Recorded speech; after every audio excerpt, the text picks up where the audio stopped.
Hello traders, welcome back to my channel. जैसे कि हमारी कल बात हुई थी, कल मैंने जो वीडियो पोस्ट किया था उसमें बताया था कि निफ्टी को 24,780 के ऊपर की क्लोजिंग देनी है। आज गैप अप खुला। कल मैंने प्रॉपर वीडियो में बताया था कि गैप अप को चेज़ मत करना, कल का दिन बड़ा क्रूशियल है, मतलब आज का दिन। और ऑटो सेक्टर को देखो आप, ऊपर से सेलिंग आई, जहाँ ओपन हुए वहीं से सेलिंग आई। निफ्टी जहाँ ओपन हुई वहीं से सेलिंग आई।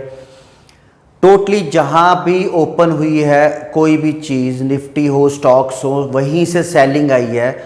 और तकरीबन काफ़ी स्टॉक्स और काफ़ी इंडेक्स डार्क क्लाउड कवर बना के गए हैं और मारू बोजू कैंडल्स बना के गए हैं। चार्ट पे चलते हैं, निफ्टी की बात करते हैं, फिर कुछ स्टॉक्स की बात करेंगे। ये निफ्टी का डेली चार्ट है। ये आप कैंडल देखो, आप जहां ओपन हुआ वहीं से सेलिंग आ गई, वन वे वाटरफॉल। मेरी आप पुरानी वीडियोस में देखना, उसमें क्लियर बोला हुआ है कि 4 सितंबर तक तेजी है, 5 सितंबर के बाद तेजी नहीं है। 5 सितंबर को कल एस्ट्रोलॉजिकल इवेंट भी है, मार्स स्क्वेयर कर रहा है जुपिटर के साथ, उसमें मंदी हो सकती है। 7 तारीख को लूनर एक्लिप्स भी है, मून पाइसिस में भी आ रहा है, वो भी मंदी का साइन है। और 4 तारीख को तेजी बोली थी, मेरी फर्स्ट या सेकंड शॉट्स देखना, उसमें क्लियरली बताया था कि 2 तारीख को तेजी और 4 तारीख तक तेजी है। आज ये मारू बोजू कैंडल बना के गया, टॉप से सेलिंग आई है निफ्टी की।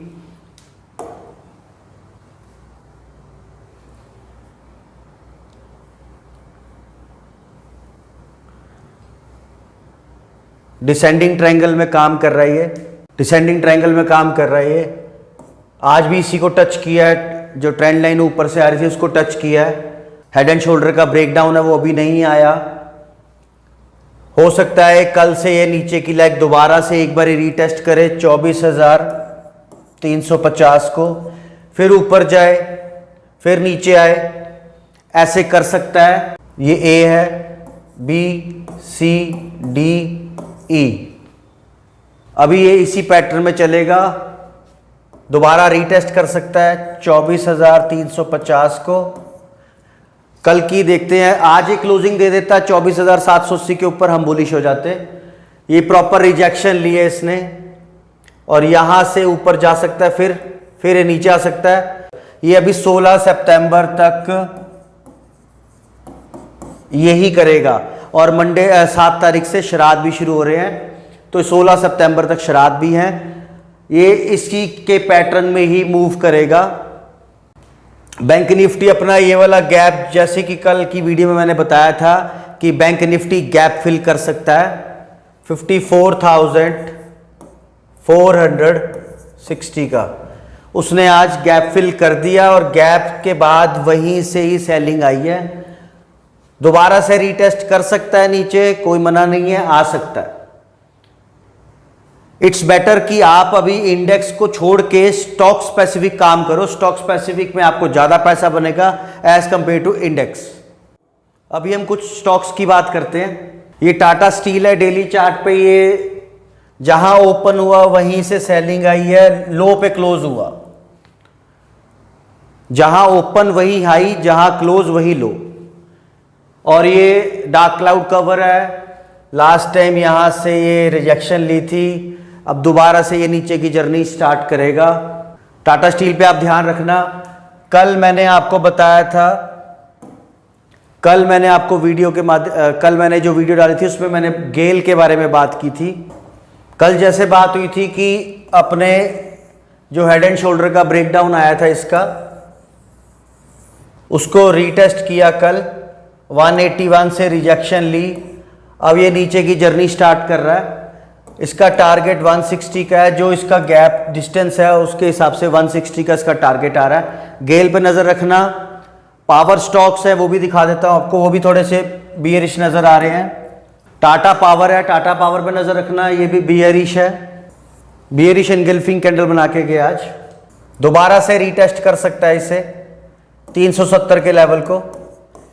निफ्टी का पीएससी इंडेक्स को ध्यान रखना, उसमें सेलिंग आ रही है, उसमें गेल है, ओएनजीसी है, टाटा पावर है। पावर सेक्टर के सारे स्टॉक्स बियरिश दिख रहे हैं।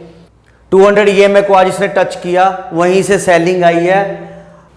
ध्यान रखना, निफ्टी बैंक निफ्टी में कम काम करें, स्टॉक्स में ज़्यादा काम करें, क्योंकि निफ्टी कल से स्टॉक स्पेसिफिक होगा काम, क्योंकि एस्ट्रोलॉजिकली इवेंट आ रहा है, उसमें मूव बहुत स्विंग्स, बहुत हाई और लो बहुत तेज लगेंगे। स्टॉक स्पेसिफिक रहोगे ज़्यादा बढ़िया है। आज जैसे ऊपर खुली 780 के ऊपर सब लोग बुलिश हो गए हैं, और वहीं से टॉप जहां लगा है वहीं से सेलिंग आई है नीचे।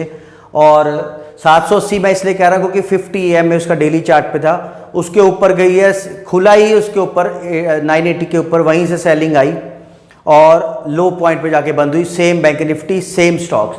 मैं आपको ऑटो सेक्टर से क्यों अवॉइड कर रहा था कल की, आज लास्ट डे है उसका ऑटो सेक्टर का टॉप लगने का, क्योंकि न्यूज़ बाहर आ गई थी। Buy on rumour sell on news की बात कर रहा था मैं। ओपन गैप अप हुए, वहीं से सेलिंग आई है, क्योंकि न्यूज़ बाहर आ गई थी, वो पैसे पहले ही डिस्काउंट करके गए थे। मैं आपको हीरो मोटरकॉर्प बजाज का चार्ट दिखाता हूँ। ये मारुबुजू कैंडल है हीरो मोटरकॉर्प की, वॉल्यूम्स के साथ बिका है, और इसका डाउन ट्रेंड अब स्टार्ट होने वाला है, क्योंकि न्यूज़ हो चुकी है ख़त्म। अब ये अपने लेवल्स पे काम करेंगे। हीरो मोटरकॉर्प पे नज़र रखना। एक टीवीएस मोटर दिखा देता हूं आपको, वो भी मुझे, ये टीवीएस मोटर है, ये भी गंदी कैंडल बना के गया। मैं आपको बता देता हूं यहां तक क्यों गया था, इसका टारगेट कैसे था। इसने बेसिकली हेड एंड शोल्डर का ब्रेकआउट दिया था, हेड एंड शोल्डर का ब्रेकआउट दिया था यहां से। इसका टारगेट पूरा 650 पॉइंट का था, जो कि पूरा 650 पॉइंट यहां लग गया, 3500। इसको भी आप सेल करके चल सकते हैं। ऑटो सेक्टर से अभी थोड़ा सा अवॉइड करें, बाय साइड में भी मत बैठे। कल का देखते हैं कि कल क्या वो दोबारा हाई को टच कर सकता है निफ्टी, जहां से सेलिंग आई थी। कई बार क्या होता है, अगर जहां जैसे ही हाई को टच करके नीचे सेलिंग आती है, दोबारा उसको टच करने एक बार जाता है। जैसे कि मैंने आपको दिखाया था, डिसेंडिंग ट्रायंगल में काम कर रही है निफ्टी, हो सकता है वहां तक जा सकता है, मगर ये अभी 16 सितंबर तक ऐसे ही काम करेगा। स्टॉक स्पेसिफिक काम करो आप। अगर आपको कोई भी किसी भी स्टॉक के रिगार्डिंग पूछना है तो कमेंट सेक्शन में लिखिए, और कोई अगर आपको लगता है कि ये आपके लिए यूजफुल है तो प्लीज़ लाइक और सब्सक्राइब कीजिए एंड फॉलो कीजिए। Thank you for watching this video.